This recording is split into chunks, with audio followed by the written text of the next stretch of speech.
अरे क्या हो गया नगमा, ऐसे मुंह फुलाकर क्यों घूम रही हो तुम? रहने दो अम्मी, आपको सब पता है, पर आप लोगों ने मेरी एक भी सुनी। अब देखना, जिस घर में नमाजें होती थी वहाँ अब रोज सुबह घंटियां बजेंगी, भजन गूंजेंगे अब तो यहाँ। नगमा, फिर वही बातें। बेटी, ये खुशी का मौका है, तुम्हें तो खुश होना चाहिए कि अब तुम जेठानी बनने वाली हो, तुम्हारी देवरानी आने वाली है। अम्मी, ऐसी खुशी ना। ये कहकर नगमा वहाँ से चली गई और शबीना उसे देखती रह गई। शबीना के दो बेटे थे, बड़े का नाम असलम और छोटे का नाम अशरफ था। दोनों भाई जब छोटे थे तभी उनके अब्बा की एक हादसे में मौत हो गई थी। शबीना ने बड़ी मुश्किलों से अपने दोनों बेटों को पाला था। असलम को एक बढ़िया कंपनी में नौकरी मिली तो घर की आर्थिक स्थिति सुधरने लगी। उसके कुछ वक्त बाद ही असलम की शादी नगमा से हो गई और फिर छोटे भाई अशरफ की भी अच्छी नौकरी लग गई। ऑफिस में अशरफ की मुलाकात रसिका से हुई। दोनों पहले अच्छे दोस्त बने और फिर दोनों को एक दूसरे से प्यार हो गया। आज उन्हीं दोनों की शादी का मौका था। शादी के अगले दिन, अरे नगमा, सबके लिए चाय बना लो भाई। अम्मी, सबके लिए चाय अभी भी मैं ही बनाऊंगी। आपने तो कहा था कि अब मैं जेठानी हो गई हूँ तो उस रसिका रानी से कहिए ना चाय बनाने के लिए। या खुदा, तुम तो सुबह सुबह ही शुरू हो गई। हाँ, सारी गलती मेरी ही तो है। तुम पहले अपना दिमाग ठंडा करो, फिर हम आराम से बात करेंगे, ठीक है? और चाय की चिंता मत करो, वो मैं बना दूंगी। क्यों? आप क्यों बनाएंगी? नई बहू को कहिए ना, वो क्या बस आराम करने के लिए है? या अल्लाह, क्या करूं मैं इसका? अरे कल ही तो शादी करके आई है वो, और मैं उसे आज से काम पर लगा दूं? हाँ हाँ, क्यों कहेंगी आप उसे काम? वो तो आपकी लाडली है ना, और मैं तो बस नौकरानी हूँ। इतना कहकर नगमा वहाँ से गुस्से में चली गई। दरअसल अशरफ और रसिका का रिश्ता नगमा को शुरू से मंजूर नहीं था, जबकि असलम और शबीना ने अशरफ की जिद के आगे हाँ कर दी थी। नगमा को इस बात से चिढ़ थी कि एक हिंदू अब उसकी देवरानी बन गई है और अब उसकी वजह से घर का पूरा माहौल बदलने वाला था। फिर उसी दोपहर, सुनिए अम्मी, अशरफ जल्दी आइए, खाना लग गया है। नगमा ने खाने की मेज पर सभी को बुलाया, जहाँ रसिका पहले से ही बैठी हुई थी। अरे वाह भाभी, क्या बनाया है आज आपने? आज घास फूस बनाई है। मतलब? अब तो इस घर में घास फूस ही बनेगी ना, न चिकन बन सकेगा और न ही मछली या मटन। पता नहीं अंडा भी खा सकेंगे या नहीं। भाभी, आप परेशान मत हो, मैं अंडा खाती हूँ। और चिकन मटन का क्या? बस करो नगमा, ये क्या कर रही हो? ऐसे बात करते हैं क्या? फिर और कैसे बात करूं मैं, आप ही बता दीजिए।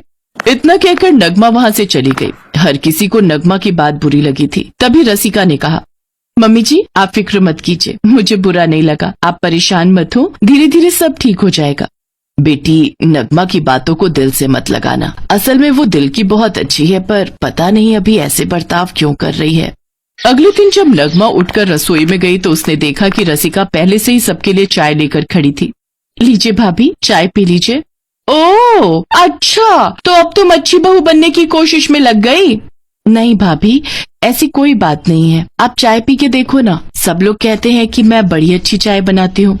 मुझे नहीं पी। रसिका नगमा को खुश करने की लगातार कोशिश कर रही थी, लेकिन नगमा थी कि वो मुंह फुलाए ही घूम रही थी। फिर उसी शाम घर के बाहर एक टेम्पो आकर रुका। नगमा उस टेम्पो को देखकर बाहर आई तो उसने देखा कि टेम्पो में लकड़ी का एक बहुत सुंदर मंदिर रखा हुआ था। उसे देखते ही नगमा का गुस्सा और भी बढ़ गया। अम्मी, अम्मी, इधर आइए, देख रही हो आप, अब आपकी नई बहू क्या करने वाली है? अरे क्या हो गया? अब उस रसिका ने अपने लिए मंदिर मंगवाया है। अब हम पठानों के घर में मंदिर सजेगा, जगराता होगा, चौकियां लगाई जाएंगी, भजन कीर्तन होगा। क्या? या अल्लाह, बस यही दिन देखने रह गए थे क्या? वो मंदिर मैंने मंगवाया है, रसिका ने नहीं। क्या क्या कहा आपने? वो मंदिर आपने मंगवाया है? पर क्यों अम्मी, ये तो नहीं। माना कि हमारे मजहब में मूर्ति पूजा नहीं होती और ना ही कोई अपने घर में मस्जिद बनवाता है, लेकिन जहाँ से रसिका आई है वहाँ घरों में मंदिर बनवाए जाते हैं, जहाँ भगवान की मूर्ति रखी जाती है और उनकी पूजा की जाती है। अब रसिका खुद तो कुछ कहेगी नहीं, तो मैंने सोचा कि अम्मी, मेरी तो कुछ समझ नहीं आ रहा कि आप लोग आखिर उसे इतना सिर क्यों चढ़ा रहे हैं? सिर नहीं चढ़ा रहे हैं, जैसे तुम्हें इस घर में नमाज पढ़ने से कोई नहीं रोक सकता, ऐसे ही रसिका को भी अपनी पूजा करने का पूरा हक है, समझी तुम? नगमा पहले तो सिर्फ रसिका से नाराज थी, लेकिन अब वो अपनी सास से भी गुस्सा हो गई थी। ये सारी बातें रसिका ने सुन ली थी, पर उसे यकीन था कि एक दिन नगमा का गुस्सा जरूर शांत होगा और सब ठीक हो जाएगा। वक्त गुजरता गया। नगमा हर रोज नमाज पढ़ती और रसिका अपना पूजा पाठ किया करती।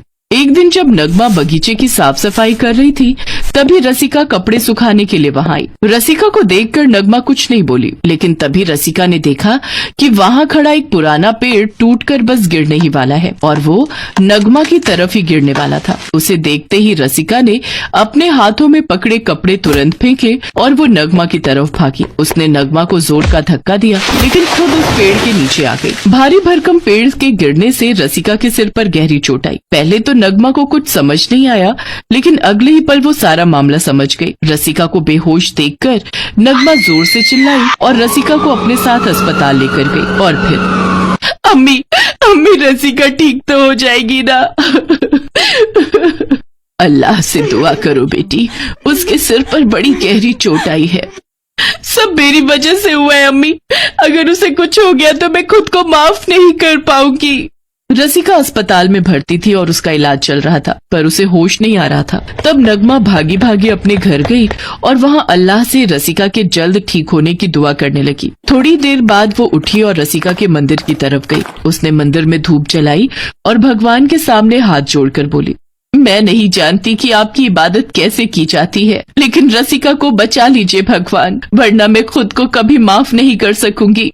नगमा की आंखों में आंसू थे और भगवान ने वाकई नगमा की पुकार सुन ली थी। अस्पताल में रसिका को होश आ गया था और कुछ ही दिनों में वो पूरी तरह ठीक होकर घर वापस आ गई। जब रसिका घर पहुंची तो उसे घर में घुसते ही धूप की सुगंध आई। वो सीधे अपने मंदिर की तरफ गई तो उसने देखा कि नगमा ने मंदिर में धूप जला रखी थी और पूरा मंदिर चमक रहा था और मंदिर के पास ही नगमा आरती की ज्योति जला रही थी। उसे देखकर रसिका की आंखों में खुशी के आंसू आ गए। रसिका को देखकर नगमा ने उसे गले लगाया और खूब रोई। फिर उसी शाम, लो रसिका, चाय पी लो।